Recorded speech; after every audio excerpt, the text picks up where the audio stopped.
नवरात्रीत देवीची ओटी कशी भरावी? नवरात्रीत आपल्या कुलदेवीची तसंच घरात जी घट बसवतो त्यांची ओटी भरण्याची पद्धत असते. ओटी भरताना काही गोष्टींची काळजी घ्यावी लागते. कुलदेवी कुलाचे रक्षण करणारी असते, तसेच दुर्गा देवी देखील आपले रक्षण करणारी असते. म्हणून देवीची ओटी भरायची असते. याने प्रत्येक मनोकामना पूर्ण होतात. एका ताटात साडी ठेवावी. आपल्या येथे परंपरेनुसार नऊवारी साडीने ओटी भरण्याची पद्धत असेल तर नऊवारी साडी ठेवावी. देवीला अर्पण करावयाची साडी सुती किंवा रेशमी असावी, कारण या धाग्यामध्ये देवतेकडून येणाऱ्या सात्विक लहरी ग्रहण करण्याची व धरून ठेवण्याची क्षमता इतर धाग्यांच्या तुलनेत अधिक असते. साडीचा रंग काळा किंवा निळा नसावा.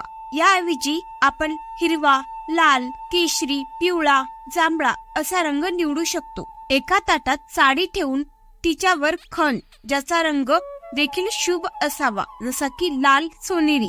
तसंच संपूर्ण पाण्याने भरलेला नारळ किंवा अखंड सुपारी किंवा अखंड खोबऱ्याची वाटी ठेवावी. हळद, कुंकू, हळकुंड, हिरव्या बांगड्या, हार, गजरा, तांदूळ आणि खडी साखर देखील असावी. अनेक लोक 5 वाण ठेवतात, ज्यात हळकुंड, सुपारी, खारीक, बदाम आणि श्रीफळ याचा समावेश असतो. नारळाची शेंडी देवीच्या दिशेने असावी.